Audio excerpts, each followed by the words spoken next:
একটি ইংরেজি সংবাদের কিছু অংশ পড়ব, তারপর শব্দগুলোকে ভেঙে ভেঙে বাংলা করার চেষ্টা করব, কিছুটা গ্রামাটিক্যাল অ্যানালাইজ করব, তারপর সম্পূর্ণ বাক্যকে বাংলায় ট্রান্সলেশন করব। চলুন শুরু করি আমাদের নিয়মিত আয়োজন learn English from news paper. দেখে নেওয়া যাক আমাদের আজকের নিউজটি কি। Messi adds to header tally, but Ronaldo still reigns in the year. সংবাদটি মেসিকে নিয়ে। তো এখানে আমরা শব্দগুলোকে একটু ভেঙে ভেঙে পড়ি। Messi adds to header tally. adds to মানে হচ্ছে কোনো কিছু যোগ করা বা বৃদ্ধি করা। হেডার টেলি এর অর্থ হচ্ছে হেড দিয়ে গোল করার সংখ্যা বৃদ্ধি করা। But Ronaldo still reigns in the year. Still reigns অর্থ হচ্ছে এখনো রাজত্ব করছে, আধিপত্য বিরাজ করছে। ইন দ্য ইয়ার বাতাসে, কিন্তু এর অর্থ বোঝানো হচ্ছে হেড দিয়ে গোল করার সংখ্যায় এখনো রোনালদো এগিয়ে আছে। তো এইখানে আমরা দেখি এখানে বাক্যের দুটি অংশ।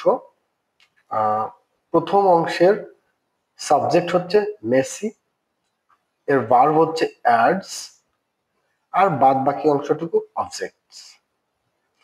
বাট কনজাংশন দিয়ে বাক্যের দ্বিতীয় অংশটি এসেছে, তার সাবজেক্ট হচ্ছে রোনালদো, তার ভার্ব হচ্ছে স্টিল রেইনস, পরের অংশটুকু এর অবজেক্টস। একে যদি আমরা বাংলায় ট্রান্সলেশন করি তাহলে এমনটা দাঁড়ায়, মেসি হেডে গোল করার তালিকা আরো যোগ করলো, কিন্তু এখনো রোনালদোই রাজত্ব করছেন। কিন্তু এখনো বাতাসে রোনালদোই রাজত্ব করছেন। সংবাদের পরের অংশটুকু পড়ি। Lionel Messi's latest brace carried the usual brilliance, but it was the unusual part of it, a rare header, that drew the biggest reaction as Inter Miami beat Nashville SC 3-1 in the opening game of their MLS playoff series in Fort Lauderdale on Friday. একটা বড় বাক্য, তো একে আমরা ইংরেজিতে ভেঙে ভেঙে বাংলা করার চেষ্টা করি।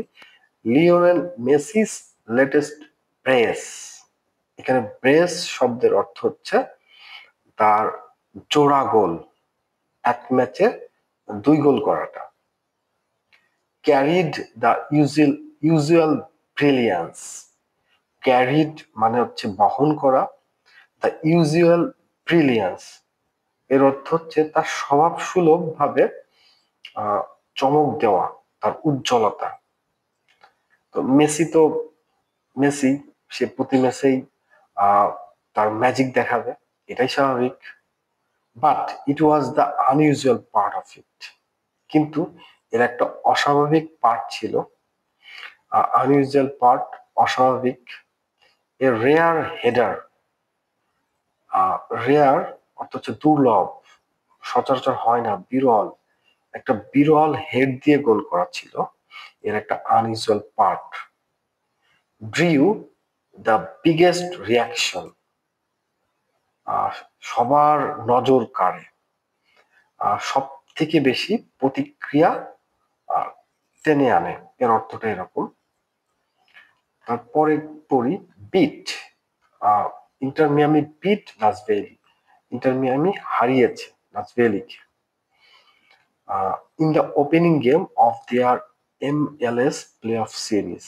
ওপেনিং গেম প্রথম গেম MLS প্লে অফ সিরিজ, এটা আমেরিকাতে হয়ে থাকে। মেজর লিগ সকার বোধহয় এর পূর্ণাঙ্গ রূপ হবে। এটি ছিল সেই প্লে অফ সিরিজের প্রথম খেলা। ইনফর্মড লডারডেল অফ ফ্রাইডে, এটা কখন এবং কোথায় সেটা বোঝানো হয়েছে। তো এই বাক্যের গ্রামারটা আমরা দেখি। এই বাক্যে মেইন ক্লজ এবং এই বাক্যে বার দিয়ে আরেকটু ক্লজ দেওয়া হয়েছে। এখানে সাবঅর্ডিনেট ক্লজও আছে। তো মেইন ক্লজ হচ্ছে Lionel Messi's latest brace carried the usual brilliance. এখানে সাবজেক্ট হচ্ছে লিওনেল মেসিস লেটেস্ট ব্রেস, পুরোটাই সাবজেক্ট। ভার্ব হচ্ছে ক্যারিড, অবজেক্ট হচ্ছে বাদ বাকি অংশটুকু। বাট কনজাংশন দিয়ে পরের যে অংশটুকু, it was the unusual part of it, a rare header that drew the biggest reaction. এর সাবজেক্ট হচ্ছে ইট, ভার্ব হচ্ছে ওয়াজ, আর এর ভেতরে একটা ক্লজ আছে। সেই ক্লজটি হচ্ছে that drew the biggest reaction. এই ক্লজের ভার্ব হচ্ছে ড্রিউ, এর সাবজেক্ট হচ্ছে দ্যাট।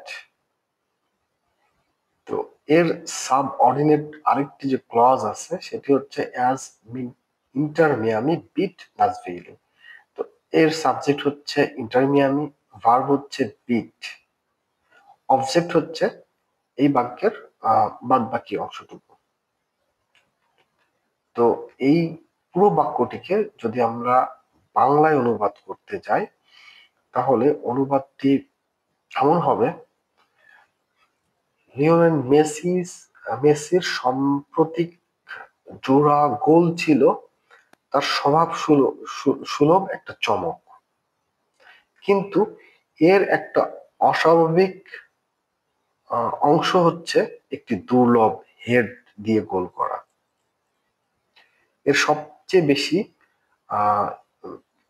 বেশি প্রতিক্রিয়া এনেছিল কারণ ইন্টার মিয়ামি শুক্রবার ফোর্ট লডারডেলে অনুষ্ঠিত MLS প্লে অফ সিরিজের প্রথম ম্যাচে নাসভেলি SC-কে 3-1 গোলে হারিয়েছে।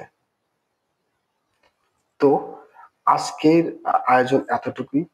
আগামী পর্ব দেখার জন্য আমন্ত্রণ জানাচ্ছি। আজকের মতো টাটা।